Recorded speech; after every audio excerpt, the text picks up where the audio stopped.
ఇవాళ సర్పంచ్ ఎన్నికలు వస్తున్నాయి, రేపు ఎంపీటీసీ ఎన్నికలు వస్తున్నాయి.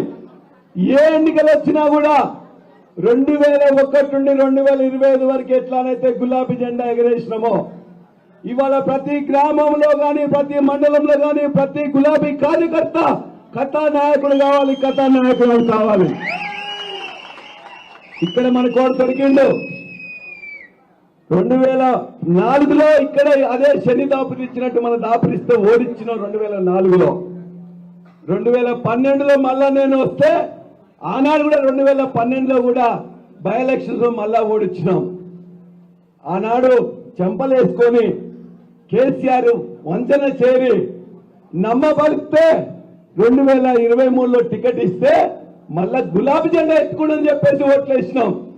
ఇవాళ వాళ్ళు ఏం మాట్లాడుతున్నారు? నాకు భయం లేదని రాజీనామా చేస్తాను ఒకరోజు అంటాడు. ఏ పార్టీలో ఉన్నామంటే ఏ పార్టీలో ఉండాలో ఆ పార్టీలో ఉండాలంటాడు. ఇలా ఊసర వెళ్ళకి మారు పేరుగా మారిన కడియం శ్రీ ఎన్నికొస్తే ప్రతి ఊర్లో కూడా గుర్తుగా ఓడించాలి. దానికంటే ముందు గ్రామంలో సర్పంచ్ గెలవాలి, వార్డు గెలవాలి, ఎంపీటీసీ గెలవాలి, జెడ్పీటీసీ గెలవాలి. ఇక్కడనే బొంద పెడితే అక్కడ లేవడు కాబట్టి బొంద పెట్టాలి. రెండో అంశం, నిన్న కాంగ్రెస్ వాళ్ళు చీరలు వంచుతున్నారు. కొద్దిమందికి ఏదో చీరలు తీసుకొచ్చి కేసీఆర్ సార్ ఏం చేస్తాడు?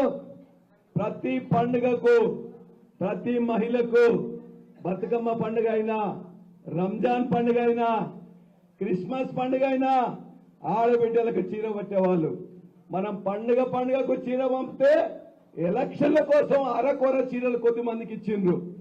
మా మిగతా అక్కజనులు అడుగుతాండ్రు, మరి ఊర్లో కేసీఆర్ 10 సంవత్సరాల నుంచి వెళ్ళి ప్రతి పండుగకు చీర ఇస్తే 3 ఏళ్ల నుంచి వెళ్ళి ఒక్క చీర వేయకుండా ఎలక్షన్ టైంలో ఓ చీర ఇచ్చినావు, మిగతా మహిళల సంగతి మేము మహిళలు కాదని అడుగుతున్నారు. అదేవిధంగా వడ్డీలు రుణమని తీసుకొచ్చిండు. మనము బ్రహ్మాండంగా చేసినాం.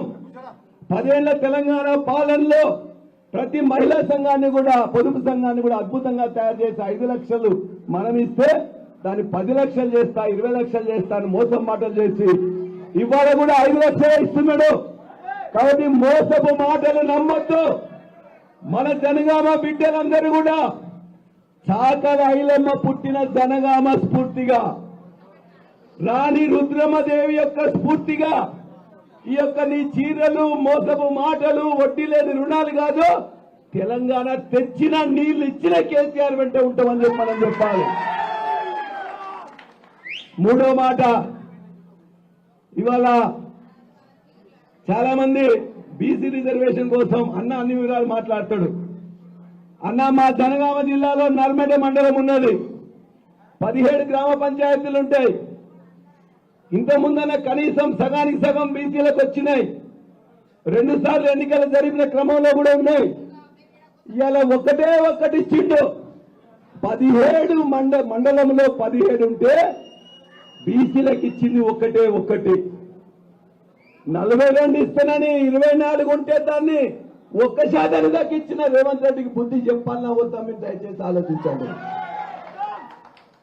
బీసీ మిత్రులందరికీ ఒకటే విజ్ఞప్తి, ఇది తొట్టి కొమ్మనగా పుట్టిన స్థలం జనగామ, సర్దార్ పాపారాయుడు పుట్టిన స్థలం జనగామ. మరి వారి స్ఫూర్తితో బీసీ బిడ్డలందరూ కూడా రేపు పొద్దున రేవంత్ రెడ్డి పార్టీకి బుద్ధి చెప్పాలన్నా వద్దా దయచేసి ఆలోచించండి. కాబట్టి అన్ని విషయాలు మా అందరికి కూడా మేమందరం కూడా అన్నిటికీ సిద్ధంగా ఉన్నాం. జనగామ జిల్లాలో ఉండే 12 నియోజకవర్గ 12 మండలాల్లో కూడా 1, 2, 3 ఫేజ్లు వేసిండ్రు. మా యొక్క ఏదైతే అందరం సిద్ధంగా ఉన్నా కూడా దీక్షా దివస్ గురించి కానీ మిగతా అంశాలు కూడా ఈ నాయకుల కార్యకర్తల సమావేశాల్లో మీరు మాట్లాడే ముందు మా అన్నని ఒక 2 నిమిషాలు ఇద్దరిద్దరు మా యొక్క ఇంతకుముందు మాజీ